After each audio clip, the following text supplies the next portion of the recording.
para pwedeng bumili ng kalung. Wala bang ano dito, parang 150. Wala, no? no? Wala kang makita mga chino na 150. Kaya nga eh. So, yun ang mga nagpapabarat sa mga lugar sa Espanya. Pag may nakita kang 150, esperas la calidad y la gente que viene ahí son baratas.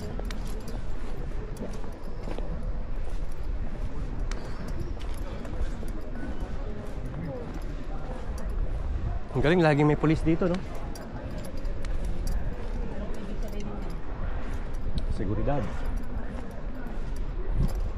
Ah, ang ganda, oh. Ang ganda. Sige, saglit. Oo, saglit lang, kukunan kita. Titignan ko lang muna.